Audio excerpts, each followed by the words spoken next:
Muchísimas gracias por la participación, por brindarnos su tiempo. Nos vamos a dar un momento para la reflexión. Desde la Bolsa de Comercio de Rosario tenemos uno de los ejes principales, uno de los ejes de estudio permanentemente, es el tema de la energía.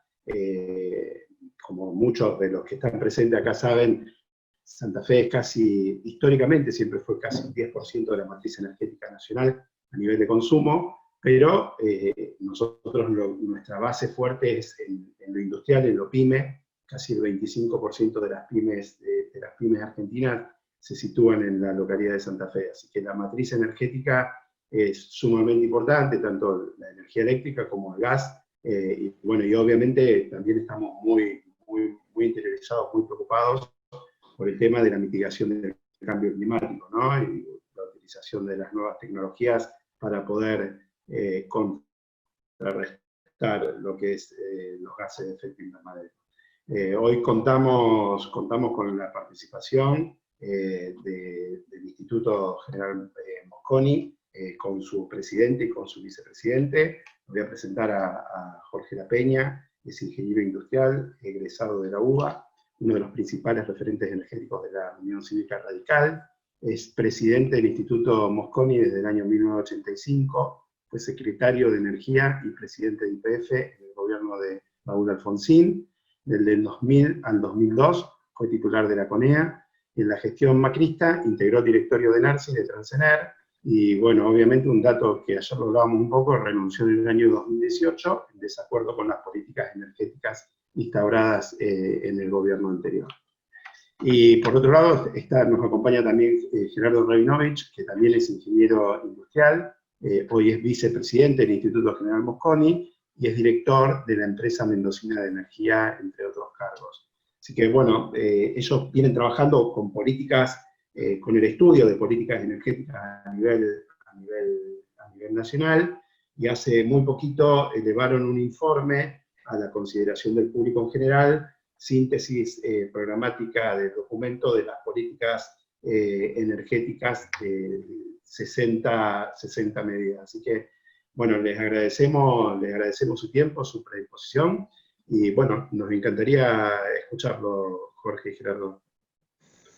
Bueno, muchas gracias por la presentación. Muchas gracias a la Bolsa de Rosario por invitarnos a presentar estas ideas. Y bueno, voy a tratar de hacer una síntesis del documento o del enfoque, y después seguramente Gerardo va a complementar esa síntesis con la exposición de algunas medidas, ya que exponer las 60 medidas sería un poco tedioso para el auditorio y excesivamente largo, quizá. Yo diría que la energía en la Argentina... Sí, perdón, ahí...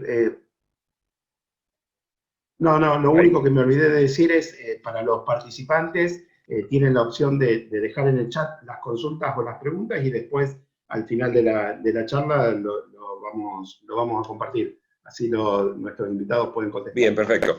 Bueno, decía que la energía es un insumo básico del proceso de desarrollo económico y social de los pueblos. Esto no siempre ha sido así, digamos, es así desde la Revolución Francesa para acá, o si quieren de la Revolución Industrial, que está decalada, digamos, 50 o 60 años respecto a la Revolución Francesa, ¿no? Entonces, si lo sintetizamos un poco, la energía tal cual la conocemos, que se produce en un lugar, se distribuye por complejas redes, ya sean eléctricas, ya sean de gas, y se consume en otro lugar, es decir, en la casa del usuario, en la fábrica del usuario, en el transporte del transportista, en el tractor, ahí es donde se consume. Es decir, existe un divorcio entre lo que es la producción, el transporte y el consumo. Bueno, esto es, digamos, la característica, digamos, de los últimos 130 años, 140 años, y si quieren, para hacer la cuenta más simple, 150 años. Piensen que uno de los hitos más importantes de la modernidad energética, o el inicio, podríamos decir, es el tranvía. El tranvía se creó en el año 1882 y lo creó la empresa alemana Siemens. De manera que, si pensamos que el tranvía es un hito, y esto ocurrió en 1882, bueno, estamos en el 2020, pasaron 138 años. Otro hito es que la primera central eléctrica de la Argentina estaba a unas cuadras de la Catedral Metropolitana, la hizo un inversor privado, digamos, el ingeniero Rufino Varela, y es del año 1886-87. Y ya las grandes empresas, digamos, como es la CADE, la Compañía Argentina de Electricidad, la Compañía Transatlántica de Electricidad, que es de unos años antes, la empresa SER de Rosario, por ejemplo, son de fines del siglo XVIII y principios del XIX. O sea, los primitivos contratos son del año 1900. Entonces tomamos los del año 1900 como un hito, y estamos en el año 2020, son 120 años, y yo dividiría, para que tengan una idea, este periodo de 120 años en dos periodos. En uno que termina en el año 1990, o sea, un periodo de 90 años, 91 años, y otro periodo que empieza ahí en el 91, 92, 93, como quieran ustedes llamarle, y llega hasta hoy. O sea, tenemos por un lado 90 años y por otro lado 30 años de este periodo que estoy marcando. Bueno, son periodos bien definidos y bien diferentes. En el primer periodo, primero voy a hablar de los actores, después los resultados. En el primer periodo, que yo diría 1900-1990, encontramos un gran protagonista en la toma de decisiones y en las ejecuciones mismas de todo lo que se ha hecho en la energía, que es el Estado argentino. Y en la ejecución, en gran parte, no exclusivamente, pero en gran parte, vemos a las empresas del Estado.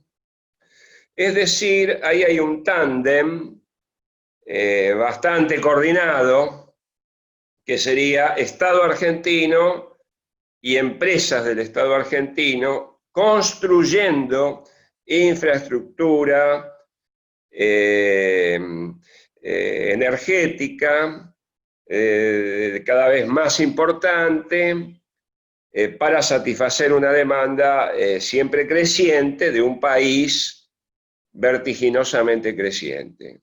Es decir, un país que recibió un torrente inmigratorio importantísimo y que se amplió como tal, digamos, con una gran actividad como país agroexportador, suministrador de alimentos de calidad al mundo, suministrador de ganado, de carnes, en fin. Bueno, en ese periodo, Argentina hizo bastantes cosas y las hizo de una forma relativamente buena, porque llegó prácticamente al año 90 siendo un país autoabastecido de energía. Esto es, haber arrancado de cero y lograr ser un país que produce más energía que la que consume internamente, y esto le suministra al país, la venta de ese excedente, superávit comercial que se suman a los superávit que producen otras actividades tradicionales o no tradicionales de la Argentina, la más importante de las cuales ha sido históricamente y es ahora el agro que sale por los puertos de Rosario, de Bahía Blanca o de Quequén, etc. ¿no? Bueno, en ese periodo, que no es el que interesa ahora para esta conversación, sino interesa el otro, ustedes vieron que se sucedieron muchos gobiernos al compás de la democracia o al compás de la dictadura, o al compás de los golpes de Estado. Es decir, es lo que hay. Sin embargo, yo creo que ha habido una continuidad en las políticas. Es decir, YPF, por ejemplo, o mejor dicho, antes de YPF, el Estado argentino descubrió el petróleo argentino el 13 de diciembre de 1907. Y esa fecha es una fecha temprana que concuerda con esas otras fechas de cuando vino la CADE, cuando se inventó el tranvía, etc. Para ser más exactos, el petróleo se había descubierto por primera vez en el año 1859 en Pensilvania, y más o menos contemporáneo a eso, en lo que es hoy la República de Azerbaiyán, más o menos en la misma época, por los hermanos Nobel. Quiere decir que 40 años después, prácticamente, bueno, se descubre el petróleo en la Argentina, lo descubre el Estado, y bajo un régimen no democrático, republicano, pero no democrático. Era, digamos, la república oligárquica, que no votaba. Esto es anterior a la ley Sáenz Peña, que es del año 1812, y anterior a la asunción del primer presidente elegido en forma absolutamente democrática, que fue Hipólito Yrigoyen, ¿no es cierto? Pero ese gobierno oligárquico, en ese caso presidido por el presidente Figueroa Alcorta, tuvo digamos, hizo lo que hubiéramos hecho los radicales y los argentinos comprometidos con la Argentina.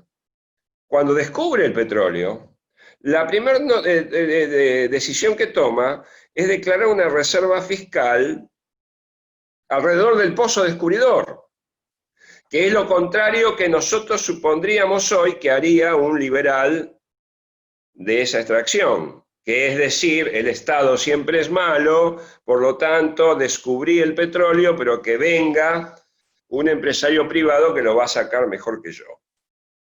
Bueno, el presidente Figueroa Alcorta actuó como un radical, y los radicales actuaron como el presidente Figueroa Alcorta, que era su adversario político. Con esto no quiero abundar, pero quiero decir que esto más o menos se ha mantenido en ese periodo que termina en el año 90, en el cual se sucedieron gobiernos de diversa extracción.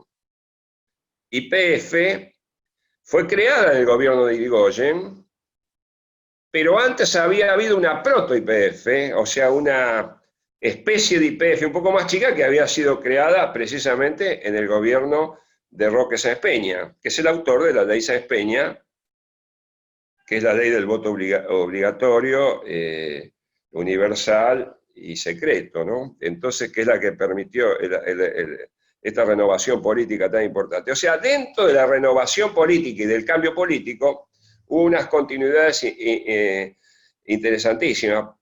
Bueno, Irigoyen fundó YPF y terminó su gobierno, y siguió el presidente Alvear, y la hizo grande YPF, porque la YPF que hoy tenemos y que tuvimos y que la vimos, esas, digamos, del aviso de cómprele al país y esas cosas, es una creación del gobierno del doctor Alvear, y de su ejecutor, digamos, que fue el presidente de la primitiva empresa YPF, que es el coronel Mosconi, después general Mosconi, ¿no? Alguien que está ya en el bronce, y que nosotros desde el instituto lo homenajeamos con el nombre de él a la institución, ¿no es cierto?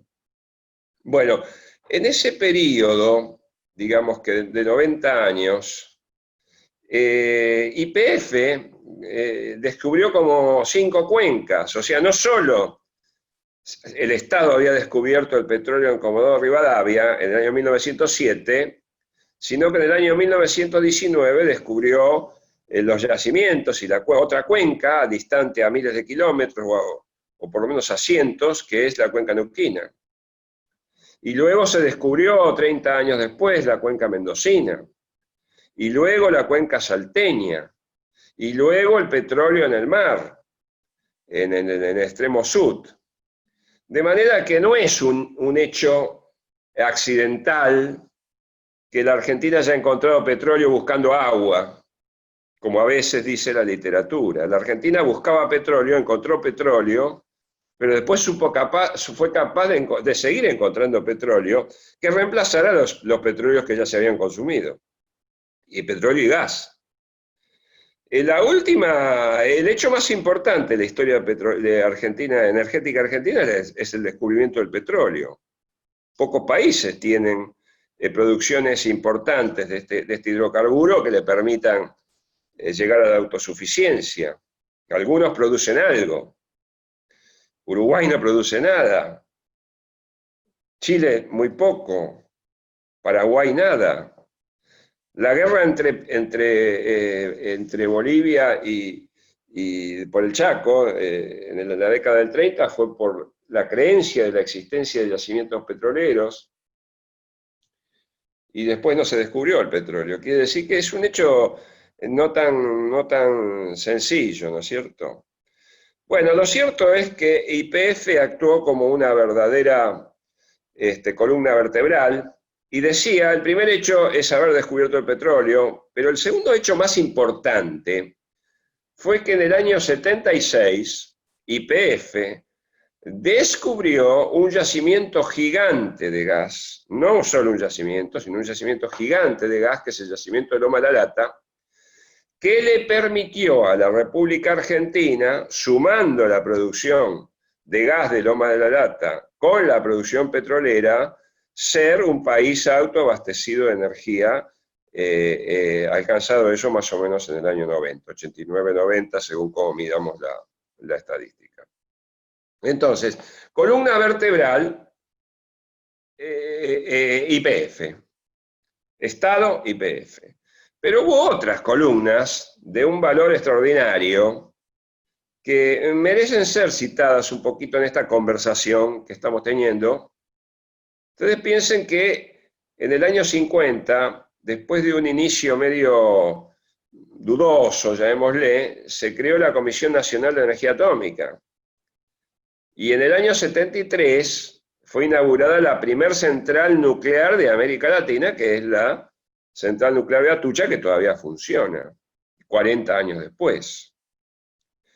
En el año 83 entró la central nuclear de Embalse, que es la segunda central de América Latina. Bueno, esto se hizo en Argentina. Y la red de gas, que es la que en definitiva nos permitió, digamos, llegar a esos logros que estoy diciendo, es una de las redes de gas más importantes del mundo, por la extensión de la Argentina. Si uno superpone, por ejemplo, la red de gas argentina, que nace en Tierra del Fuego, y también entra por Bolivia, y tomara esa red, el dibujo de esa red en escala, y lo lleva a Europa, bueno, vería lo importante que es esa red, viendo que, por ejemplo, si hacemos coincidir la parte de abajo, o sea, de Tierra del Fuego, con Madrid, la red llega hasta Moscú. Es decir, estamos hablando de obras extraordinarias.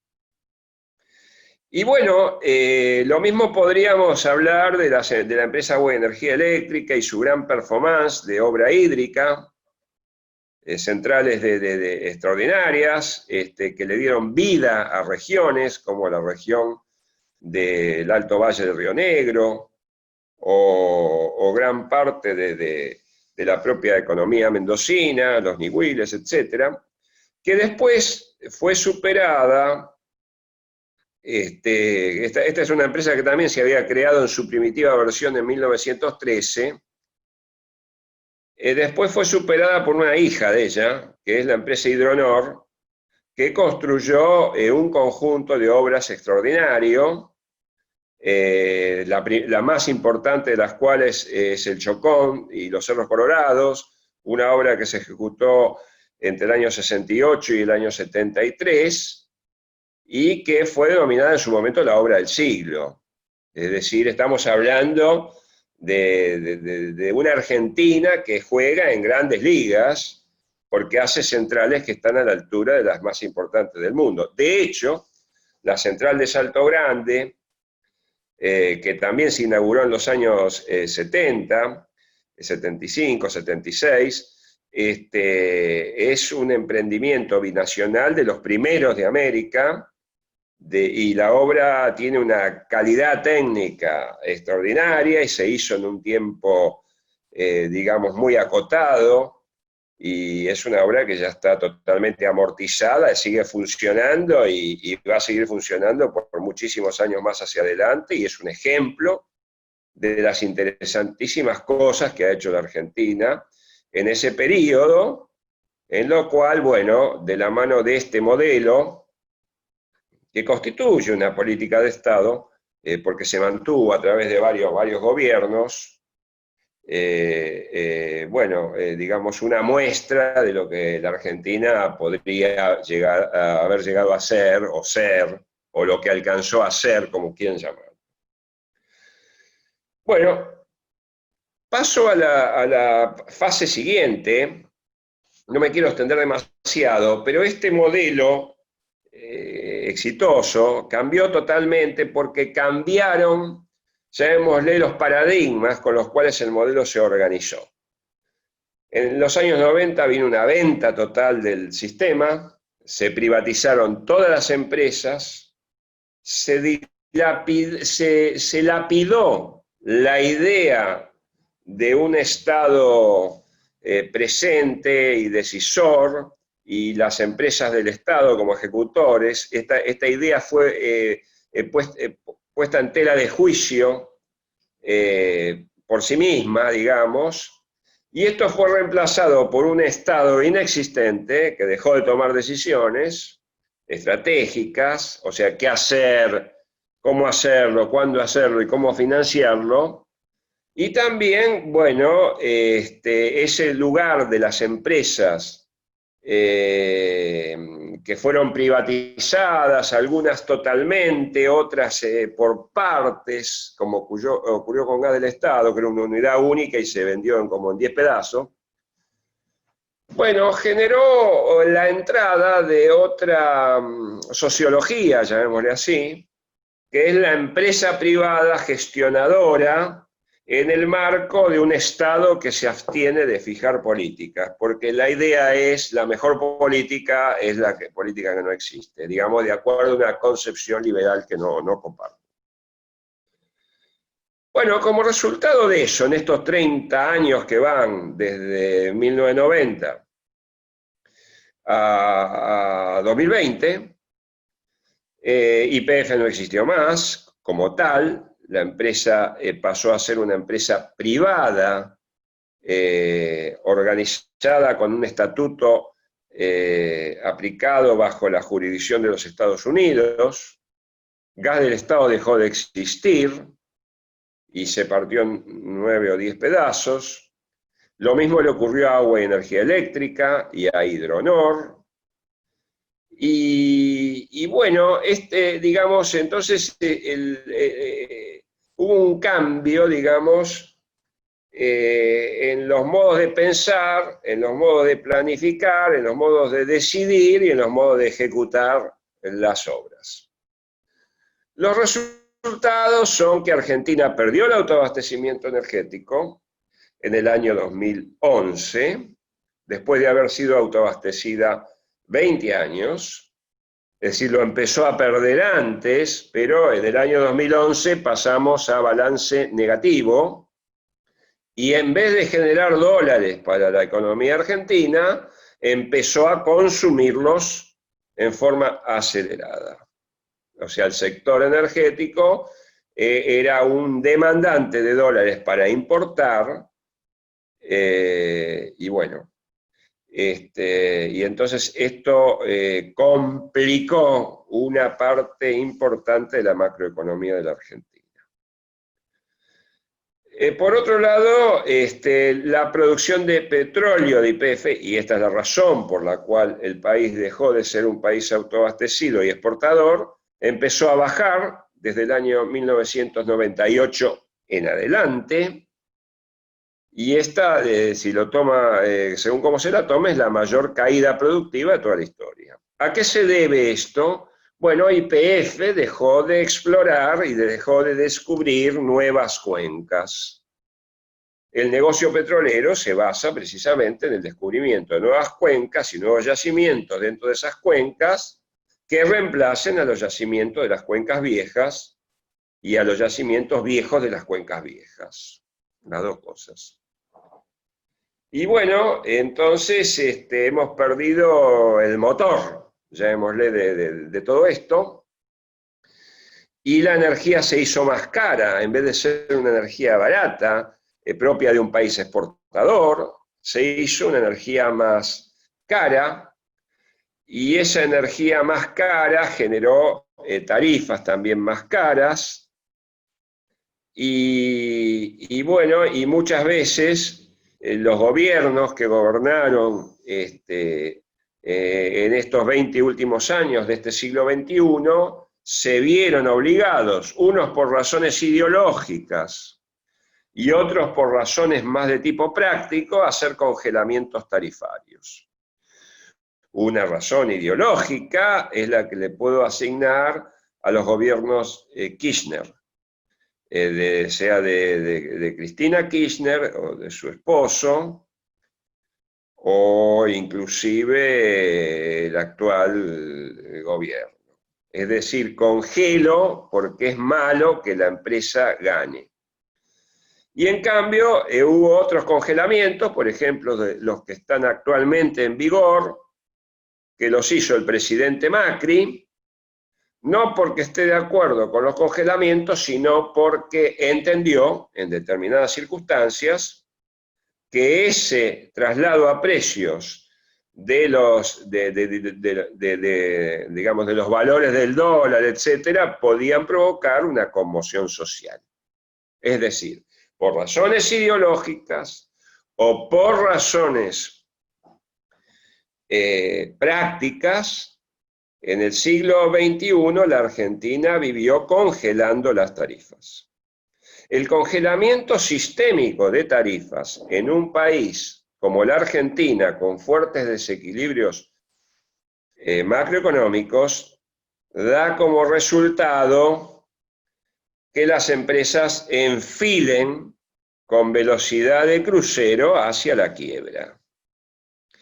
Quiebra que, sin embargo, es temida por toda la sociedad, porque una digamos, sociedad moderna con una empresa de servicios públicos que no puede prestar los servicios públicos genera un caos social de magnitud extraordinaria. En este contexto, los gobiernos de este siglo han recurrido a una herramienta para evitar esa quiebra y ese desastre social que implicaría la caída en default de una empresa de servicios públicos. Y la herramienta ha sido el subsidio.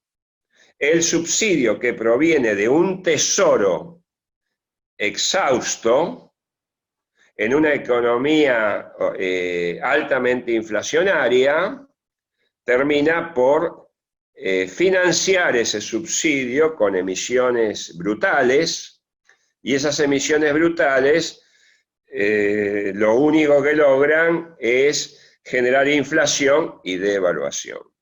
La devaluación, a su vez, implica un crecimiento de la tarifa que se pretende fijar en dólares. Y esto es un caos social. Para no extenderme demasiado en este tema, les quiero comentar que en el siglo XX, desde el 2003 al 2020, o sea, incluye 3 gobiernos Kirchner, un gobierno de Cambiemos y lo que va del gobierno del señor Fernández, se han transferido en concepto de subsidios al sector energético argentino más de 103.000 millones de dólares. Cifra escalofriante si la comparamos, por ejemplo, porque no tenemos idea qué es esto.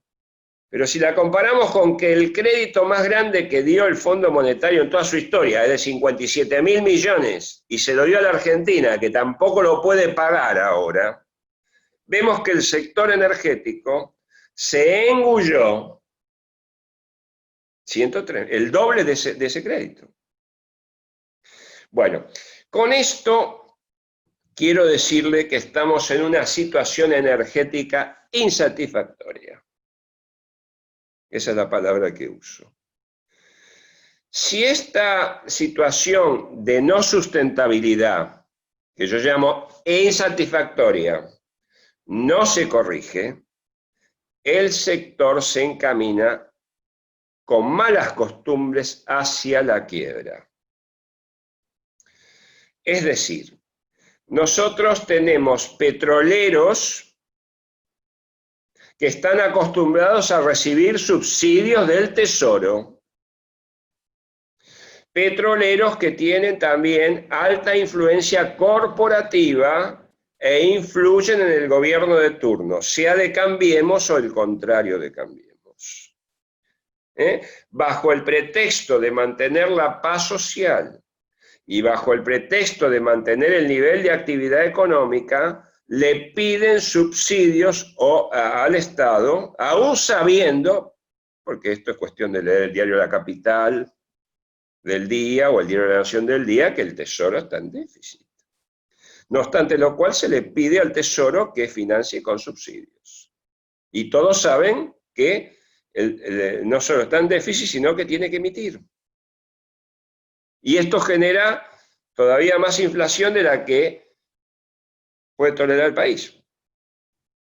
Tenemos la inflación más grande del mundo, pero pide subsidio. Entonces, por otro lado, la Argentina produce una energía cara, precisamente por eso pide subsidios. Esa energía que la Argentina produce, sea gas natural, sea petróleo, sea energía nuclear, o sea cualquier energía, no puede ser colocada en el mundo porque el mundo paga precios menores que los que requieren los costos de producción en Argentina. Entonces es una especie de atrapado sin salida. En este contexto, y convencidos de que esto no se puede arreglar con cuidados paliativos, que es lo que se ha intentado hacer en estos 20 años, con gobiernos que están a los dos lados de la grieta, pero que aplican en definitiva el mismo paliativo, es que el Instituto Mosconi ha planteado este documento, que yo les invito a leerlo, que es propositivo, está construido de una forma, digamos, como las plataformas políticas, y son 60 medidas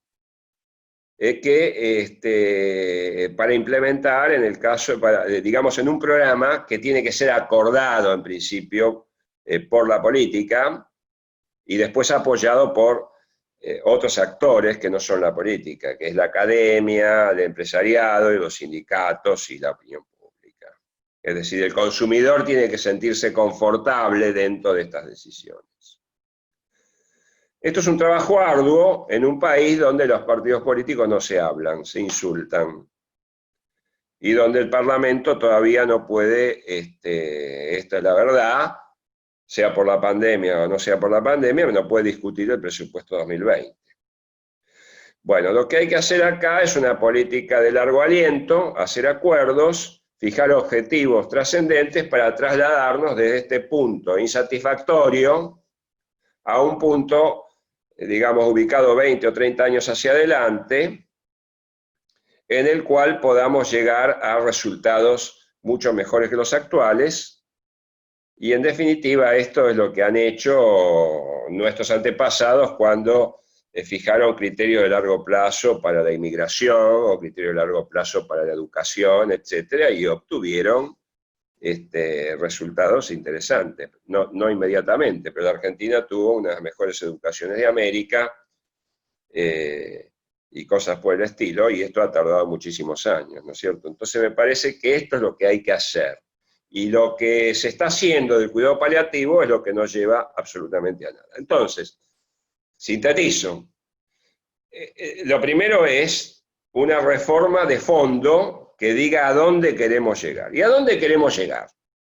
Bueno, tenemos que inscribir esta propuesta en lo que llamaríamos una transición desde el estado insatisfactorio e inviable actual a ese estado deseable.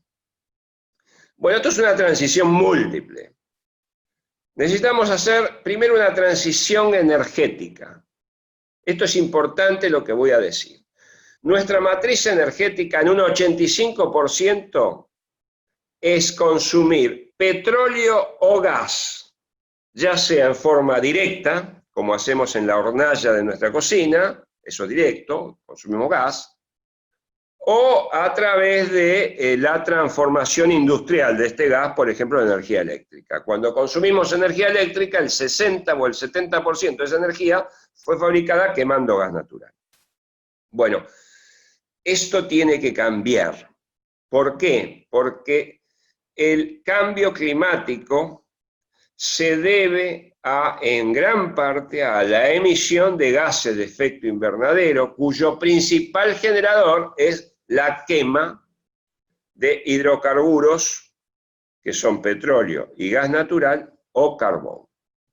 Entonces es necesario pasar de un 85% de esa energía carbonosa a una energía donde el petróleo y el gas y el carbón tengan una proporción mucho menor. Yo en este momento no puedo decir cuánto, pero mucho menor.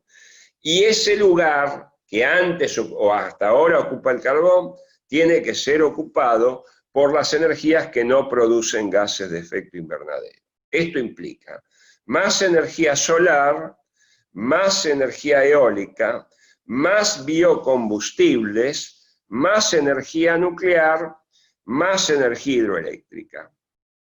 Ahora, ¿me podrán decir en qué proporción cada una? Eso es parte del plan que habrá que hacer. Si eso se hace, lo que sé que no va a haber soluciones puras. El que piense que solo con energía eólica va a llenar este bache está equivocado. El que piense que solo con energía nuclear va a llenar este bache está también equivocado. Y el que piense que lo va a hacer solo con biocombustibles también lo está. Entonces, vamos a una mezcla de reemplazo en la cual todavía hay que determinar esos porcentajes. Y esto se va a determinar en función de cómo compite cada una de estas fuentes sustitutas entre sí. Pero lo importante es decir a dónde queremos llegar, porque esto debe formar parte de compromisos que la Argentina tiene que cumplir ante el mundo, así como otros países van a firmar compromisos que tienen que cumplir ante la Argentina. Esa es la transición de la matriz energética. Necesitamos otras transiciones. Si nosotros producimos energía nuclear cara, petróleo caro, gas caro, esto es una afrenta a la competitividad de nuestra industria, de nuestro transporte y a la economía de nuestra gente. Nosotros tenemos que pasar a una mayor productividad desde el punto de vista que la concebimos los ingenieros industriales y menor costo de producción. Entonces no va a estas ideas, dame un subsidio porque así mantengo el nivel de actividad. Acá lo que hay que hacer es producir petróleo y gas y todo lo que sea que tenga un valor de exportación. Es decir, que los sobrantes nosotros se los podamos vender al mundo. Y no como actualmente, que los sobrantes no se los podemos vender al mundo porque el mundo paga valores que si no lo compra se fundirían las empresas. Tenemos que hacer también una transición de precios y tarifas. La gente no puede pagar, y menos con esta situación económica, y menos con esta pobreza. Entonces tenemos la obligación técnica, moral y comercial de dar energía más barata. Para lo cual hay que mejorar muchas cosas adentro de la propia actividad. Necesitamos tomar mejores decisiones políticas, los funcionarios. No puede ser que pongan centrales de carbón donde no hay carbón. No puede ser que compren 2 centrales nucleares en China sin haber hecho los estudios de factibilidad. No puede ser que siguiendo a las presiones de las corporaciones hagan infraestructura que no sirve, gasoductos que no llevan gas a ningún lado. Entonces esto implica también una transición de cómo decide nuestro funcionariado. Tenemos un mal Estado y con un mal Estado nunca vamos a tener un buen país. Y necesitamos hacer también una transición moral. No puede ser que los funcionarios roben. No puede ser que los funcionarios cuando terminan sus mandatos tengan que visitar todos los despachos de los jueces. Entonces esto implica una costumbre que tiene que ser erradicada. Bueno, esto es lo que hay que hacer. Esto es difícil de hacerlo. Porque la experiencia prueba que la Argentina no es demasiado capaz de hacer estas cosas. Fue capaz de hacer cosas muy importantes, pero no lo demostró en los últimos años. Nuestro primer tren eléctrico llegó de Retiro al Tigre, 30 kilómetros, en el año 1916. ¿Y saben dónde está el tren? En el Tigre. O sea, en 104 años, la Argentina fue incapaz de prolongar el tren 100 metros. Entonces la Argentina no sé si está a la altura de poder afrontar un desafío como el que plantea el Mosconi. Pero lo hemos hecho porque si nadie lo hace, nunca se va a mover el tren de la historia. Bueno, con esto termino. Estoy a disposición de ustedes para dar preguntas y Gerardo va a hacer su exposición seguramente más dedicada a algunos temas en particulares que a ustedes les deben interesar más. No a todos, pero sí a algunos que sé que son muy importantes. Bueno, dale. Vamos, Gerardo, te escuchamos y después vienen las preguntas. No, tenés el mute ahí. Sí, me voy a concentrar un poco más en los temas específicos de la propuesta del instituto y voy a tratar de ser lo más sintético posible para que, digamos, no nos vayamos en el horario. Pero, digamos, básicamente el trabajo está dividido en 4 equipos, 4 grupos de trabajo. Siguiendo un poco los lineamientos que planteó Jorge respecto de el eje central que es la transición energética en sus distintas concepciones. Un grupo trabajó sobre los hidrocarburos, otro grupo sobre la energía eléctrica, un tercer grupo sobre precios y combustibles, y el último abordó el problema de la transición energética. En el área de los en todos los casos, el hilo conductor del trabajo, en el cual participaron casi 45 personas, aprovechando el aislamiento y la pandemia, es buscar los nichos del sector energético donde hay que restablecer el funcionamiento de mercados y dotarlos de competitividad, y en aquellos sectores donde eso no se puede conseguir y que además son sectores que económicamente deben ser regulados, o en los cuales el Estado fija objetivos claros para alcanzar determinados logros, la intervención del Estado, digamos, es importante. En el sector de hidrocarburos, lo que se plantea es, digamos, incrementar la productividad y la competitividad en la producción de líquidos y de gas natural, de forma tal que se pueda abastecer el mercado interno, incrementando la producción, y se obtengan saldos exportables, fundamentalmente en la producción de líquidos. La Argentina produce, bueno, ahora ha caído bastante la producción, pero en tiempos normales produce del orden de los 500.000 barriles día, y la capacidad de refinación anda en ese orden, con lo cual la producción local equipara la capacidad de refinación, y por lo tanto toda inversión que permita obtener excedentes son fácilmente canalizables hacia el mercado externo. Del punto de vista físico, tienen que ser competitivos para que el mercado externo lo compre, porque nosotros somos tomadores de precios en el mercado internacional petrolero. En el mercado del gas, la competitividad es mucho más importante, o por lo menos para nuestra economía y nuestro consumo interno, porque la Argentina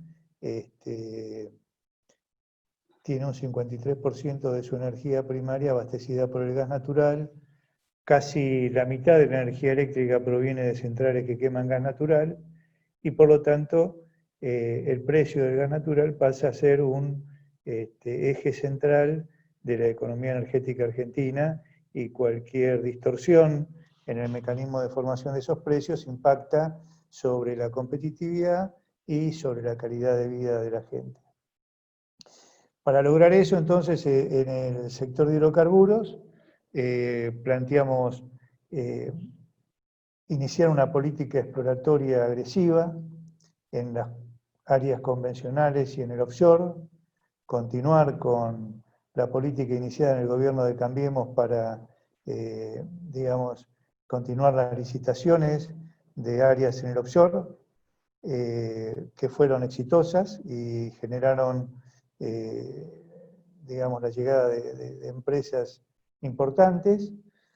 La modificación de la ley 17.319 en cuanto a la incorporación de algunos artículos provenientes de la ley 14.336, creo que es la ley de Frondizi, para incrementar la productividad y competitividad en el upstream, pero también la posibilidad de, digamos, tener un texto que permita introducir los cambios que se han producido desde la sanción de esa ley hasta nuestros días, con todas las leyes intermedias que han intentado de alguna forma regular el mercado petrolero.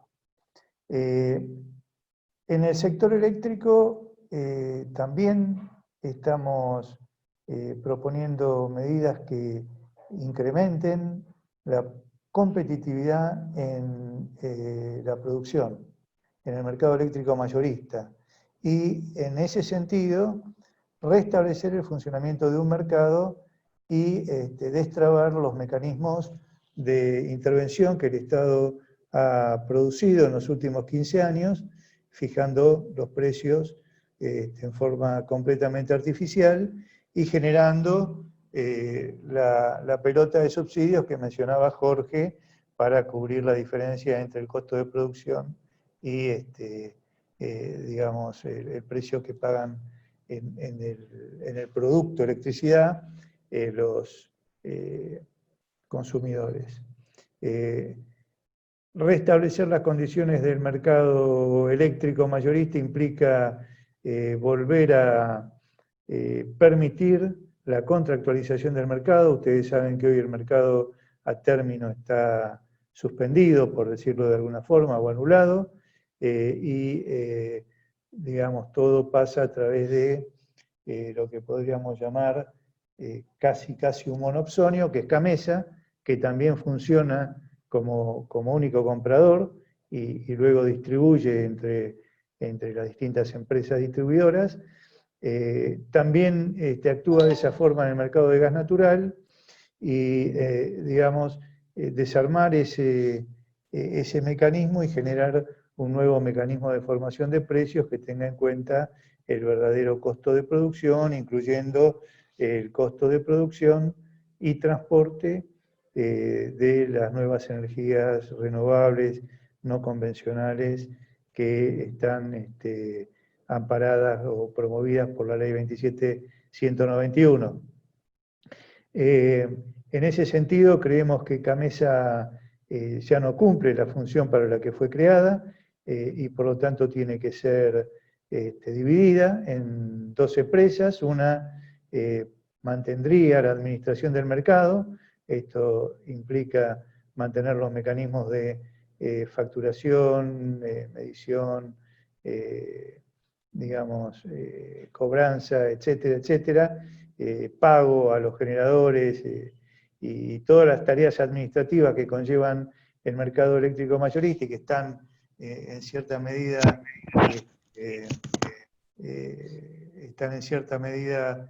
resumidas en los documentos de transacciones económicas, y por otro lado una empresa que nosotros la llamamos operador independiente del sistema, a imagen y semejanza de otras empresas similares que funcionan en distintas partes del mundo, de donde hemos tomado ejemplos: California, costa este de los Estados Unidos, o las mismas empresas europeas que integran a la operación o al despacho económico de la generación la responsabilidad de expansión de transporte, que es uno de los puntos débiles que ha tenido el marco regulatorio eléctrico desde su sanción en los años 90. A título de ejemplo, el transportista, ustedes saben que no tiene la obligación de invertir en nuevas líneas, sino que tiene la obligación de operar y mantener las que le han dado como concesión, y tiene la posibilidad de participar en procesos competitivos como transportista independiente. Eso no ha funcionado, y decía como anécdota, una empresa, digamos, troncal, desde el año 95 creo que se privatizó, hasta el día de hoy no incrementó en 1 kilómetro ni en un MVA la capacidad de transporte o de transformación de toda esa región. Por lo tanto, el Estado ha tenido que intervenir en las últimas 2 décadas en la expansión de las líneas no ANEA. El único ejemplo que podemos encontrar es el de la 4ª línea del Comahue, pero creemos que el operador independiente del sistema, a cargo de el despacho, la expansión del transporte y la operación y mantenimiento del transporte, sería un mecanismo adecuado para resolver los temas técnicos y de planeamiento del sector eléctrico como una única unidad.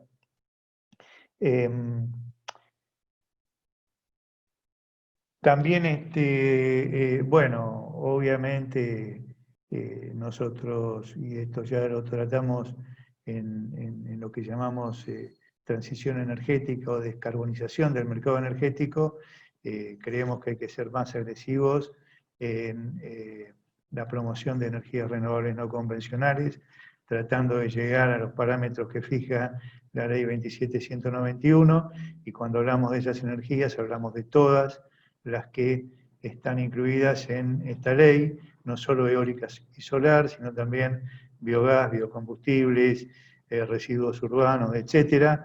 Todas ellas son objeto de promoción y digamos, contribuyen al objetivo de reducir las emisiones de gases de efecto invernadero.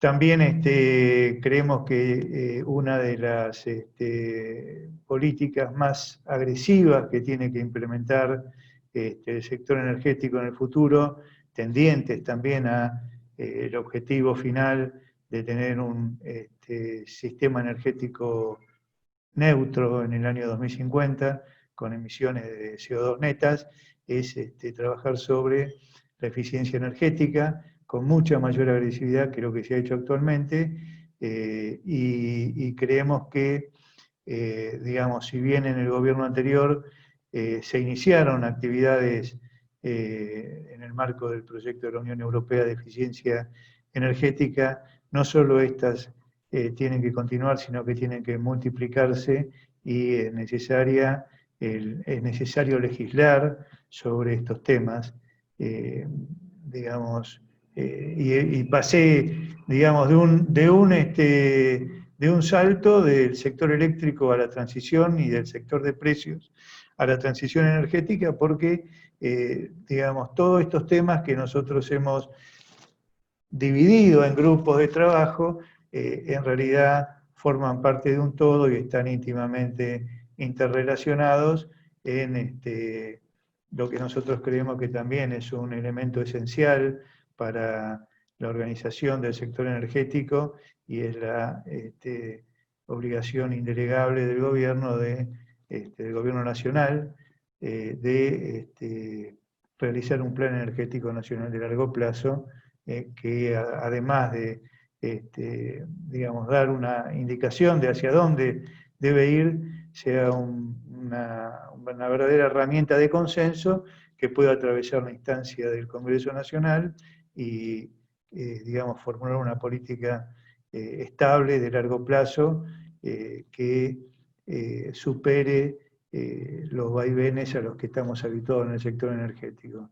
En el sector eléctrico hay otra propuesta que nosotros creemos que es muy importante, y sobre la cual estamos trabajando fuertemente, y es la devolución de las centrales hidroeléctricas al final de su periodo de concesión a la autoridad concedente, sea el Estado Nacional o la jurisdicción provincial. Hay varios estudios que demuestran que esta devolución de las centrales hidroeléctricas a las jurisdicciones concedentes permiten, por diversos motivos, no me voy a extender, pero después podemos acercarle algunos trabajos y estudios y proyecciones que se han hecho, permiten reducir en forma muy importante el precio medio monómico del sistema. Intuitivamente es fácil entenderlo, porque hay un porcentaje del precio que es digamos, la rentabilidad del concesionario, que ya digamos, disminuiría sensiblemente cuando esa rentabilidad es pretendida por empresas privadas en el corto plazo, o cuando tiene fines, digamos, más prolongados en el tiempo y administrados por el Estado, ya sea nacional o provincial. Tendría múltiples beneficios para los consumidores y para la competitividad industrial. No sé si me olvido de algo, pero un tema importante para esta reunión y que le interesa, supongo, a todos los que están asistiendo, tiene que ver con nuestras propuestas sobre biocombustibles. Vi que hay una pregunta al respecto sobre cómo han progresado los biocombustibles durante este siglo, digamos, durante el kirchnerismo, después, etcétera. La mayor parte del tiempo fue el kirchnerismo quien gobernó, e indudablemente la ley de promoción de biocombustibles tuvo un efecto importante. Si ustedes miran la matriz de energía primaria de la Argentina, van a ver que antes del 2000 no figuraba los aceites, los aceites o los alcoholes como energía primaria. Hoy representan, en el caso de los aceites, un 3%, gran parte se exporta con los vaivenes del mercado internacional, y el 1% son los alcoholes, con tendencia creciente. En nuestro documento y en nuestros planes de acción, nosotros creemos que esa ley de biocombustibles debe continuar en los próximos años, promoviendo el uso o la penetración, si ustedes quieren, con cortes con los combustibles fósiles compatibles con lo que pide la actual legislación, o incrementarlos y compatibles con los de los países vecinos, aunque de todas formas este es un tema que dentro del Plan Energético Nacional requiere estudios profundos, porque hay que ver hasta dónde es posible sustituir en volumen, me estoy refiriendo, los combustibles fósiles, y cuáles son los elementos de sustitución, porque los biocombustibles en el futuro creemos que no solamente van a competir con los fósiles en el transporte, sino que van a tener que competir con la energía eléctrica, y van a tener que competir con el hidrógeno, y van a tener que competir probablemente con alguna de las formas de gas natural, ya sea comprimido o licuado, que se están desarrollando en estos tiempos y que son vectores importantes de desarrollo tecnológico en el mundo, y que forman en conjunto biocombustibles, hidrógeno, electricidad, gas natural, un mix que hay que optimizar para aprovechar de la mejor forma posible nuestros recursos, y volver a lograr como objetivo también, además del objetivo de llegar a un sector energético neutro en emisiones de CO2, también llegar a un sector energético que permita autoabastecernos, que permita exportar excedentes de energía, ya que la Argentina tiene recursos naturales para hacerlo, aunque no va a ser nunca un actor en el mercado internacional de petróleo, de gas, porque no tenemos los recursos suficientes, pero para el desarrollo de la Argentina, la exportación de excedentes puede aportar dólares que siempre nos resultan escasos. Así que bueno, este es un poco, en resumen, desordenado, si quieren, el conjunto de medidas, de acciones que estamos planteando en nuestro documento, y que ofrecemos al debate, a la sociedad, y a tratar de evitar lo que comentaba Jorge al principio, y es que por el actual camino el sector energético, digamos, que ya está en decadencia, bueno, va a una situación, si ustedes quieren, de insostenibilidad para nuestro país. Y con esa insostenibilidad también arrastra la insostenibilidad económica de la Argentina.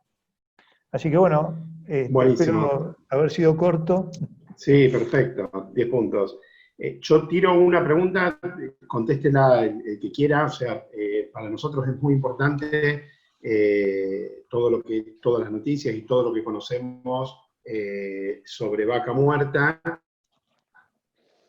Bueno, y queremos saber cuál es el pensamiento del instituto, el pensamiento de ustedes sobre la política de desarrollo de Vaca Muerta, y si realmente Vaca Muerta, obviamente poniéndole la eficiencia que hablaba Jorge, de tratar de no subsidiar a la industria, sino, llegado el caso, subsidiar al necesitado, si Vaca Muerta podría llegar a ser la gran estrella argentina en las próximas décadas, como el generador de dólares que necesita la Argentina para crecer. Bueno, voy a contestar yo, pero también si Gerardo quiere acotar algo, me parece importante, porque este es un tema no suficientemente debatido en la Argentina. Nosotros venimos de 10 años de 3 gobiernos, es decir, Cambiemos y el kirchnerismo y la variante actual, en la cual se consideró que Vaca Muerta era una segunda pampa húmeda. Iba a producir, algunos se exageraron y llegaron a eso. Prácticamente es una nueva pampa húmeda en lo que hace la producción de dólares.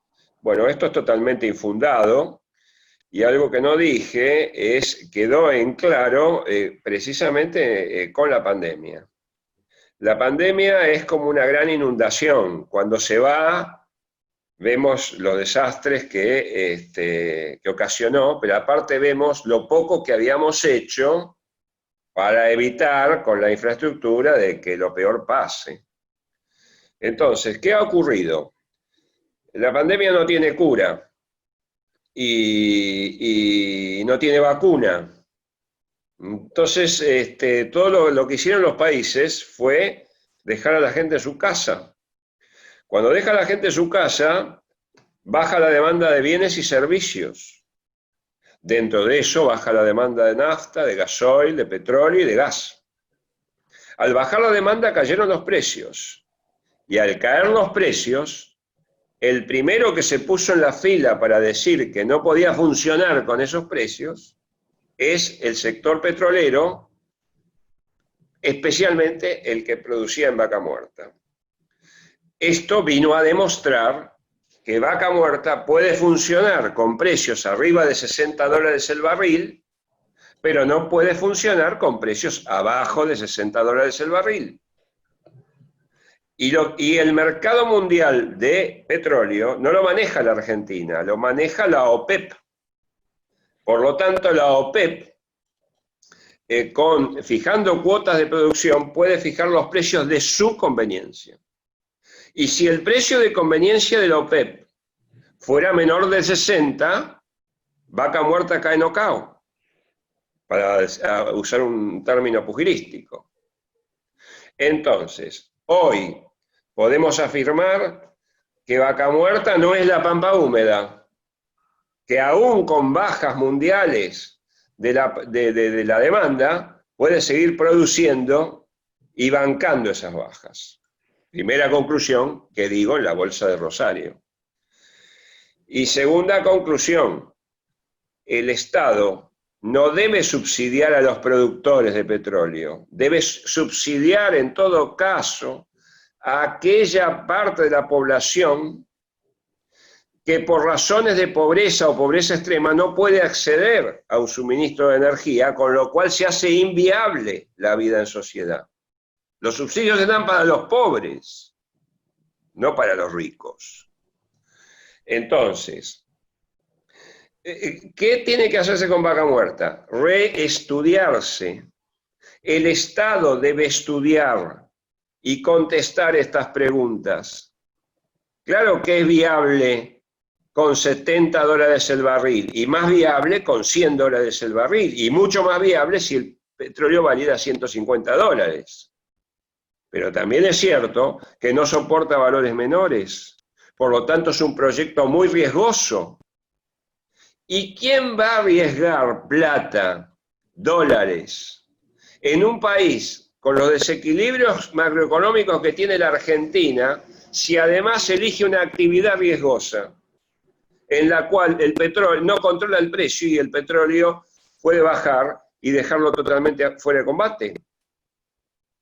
Entonces, Vaca Muerta es el primer muerto, por decirlo de alguna forma, de esta pandemia. Muerto no quiere decir que no pueda resucitar, pero ahora tiene que pasar el filtro de un análisis exhaustivo de un Estado competente, que la Argentina tampoco no tiene, o tampoco tiene, para ver si realmente vale la pena seguir apostando a esa panacea, que por la ubicación que tiene me hace acordar a la panacea de la leyenda del Dorado, ¿no? Es decir, buscar algo que nunca apareció en definitiva. Bien. Bueno, muchísimas gracias. Ahí tengo una pregunta de Marcelo Casín, me parece interesante.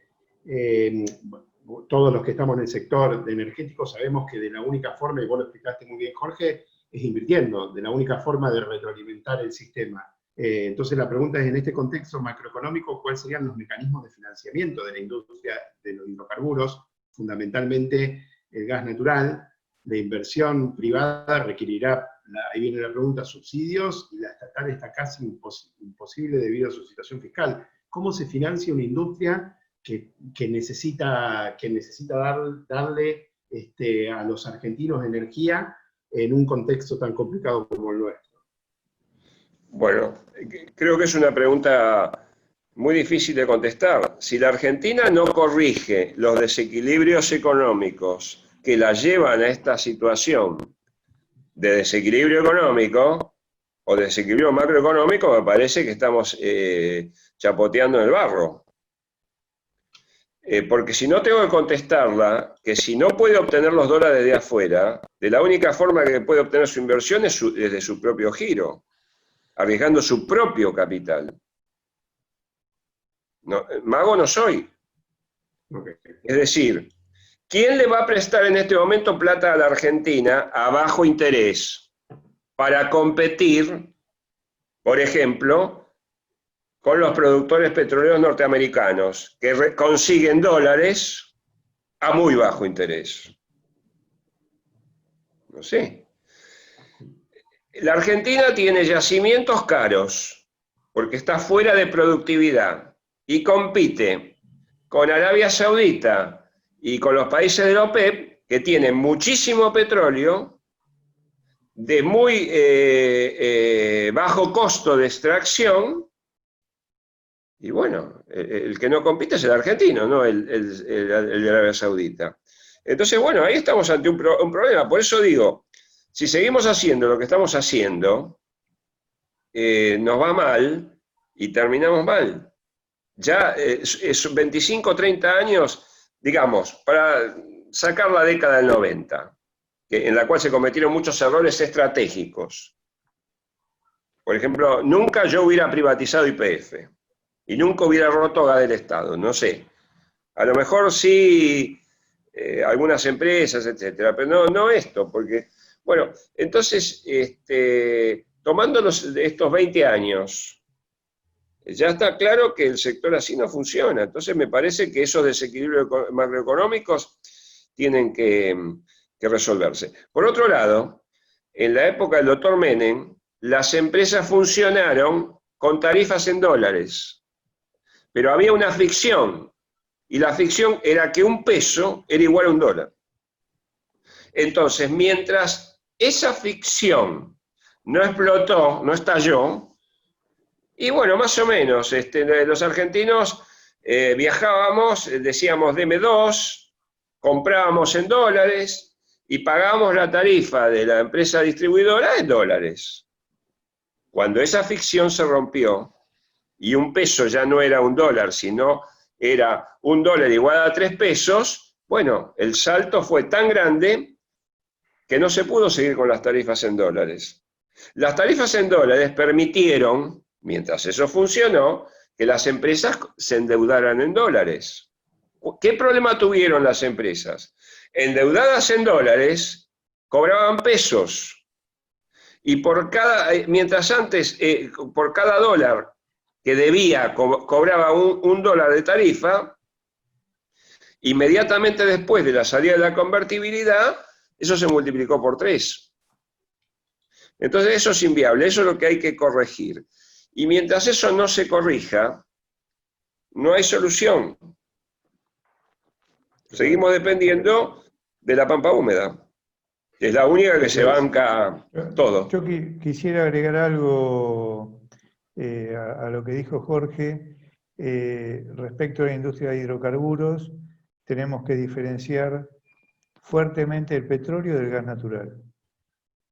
En el caso del petróleo, el petróleo es un commodity cuyos precios se fijan en el mercado internacional.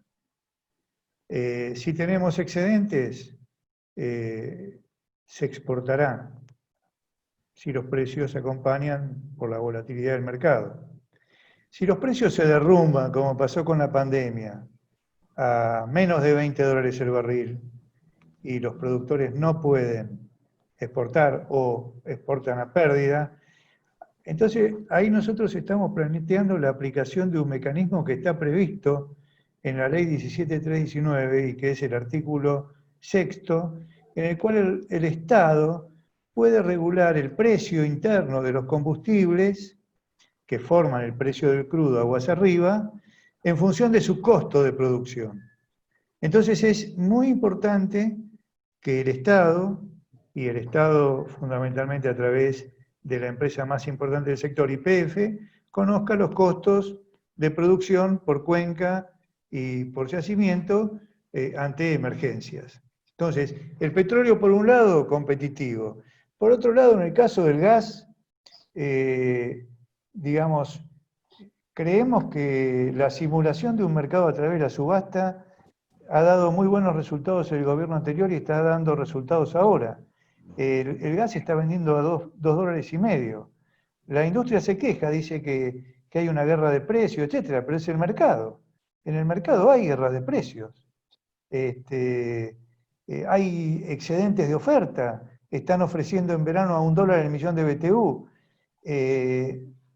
Digamos, ¿cuál es el sentido de fijar un BTU criollo a un valor arbitrario, 3.5, etcétera, con el dinero de todos los argentinos, cuando existe un mecanismo que permite descubrir precios al cual las empresas están dispuestas a competir y, digamos, en el caso de que esos precios superen la capacidad de pago de determinados sectores sociales, entonces ahí el Estado puede intervenir en una política de subsidios, que es lo que nosotros creemos que debe ser la política de subsidios a la demanda, no a la oferta. Entonces, en nuestro documento eso está bastante, digamos, desarrollado. No sé si está tan bien o muy bien explicado para que se comprenda. Ahí les pedimos que lo lean y nos hagan un retorno. Pero la financiación tiene que ser una financiación sana. Como decía Jorge, en el pasado la financiación ha sido una financiación insana, por llamarlo de alguna forma, en la cual se ha retirado bolsillos del sector productivo agropecuario de los consumidores para financiar cantos de sirena como Vaca Muerta, por ejemplo, donde nos prometían que nos íbamos a colocar como grandes actores del mercado internacional, cosa que fue absolutamente irracional. Bien.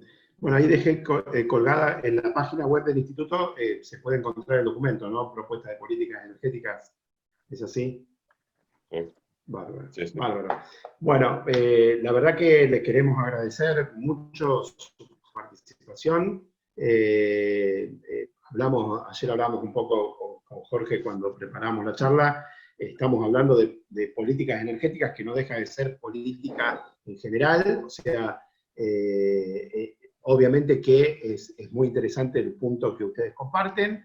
Es un debate que se lanza a la sociedad y es para pensar y creo que para sumar y restar en lo que haya un acuerdo de políticas de Estado, ¿no? Que creo que en eso sí estamos todos de acuerdo, que venimos fallando como sociedad de no poder brindarnos y no podernos darnos políticas de Estado que trasvasen a una gestión, a dos gestiones o a un partido político. Bueno, muchas gracias por habernos invitado, fue un gusto. Gracias, un gusto muchísimas estar con gracias. Y ustedes. gracias a todos los participantes. Muchísimas gracias. Chao, hasta luego.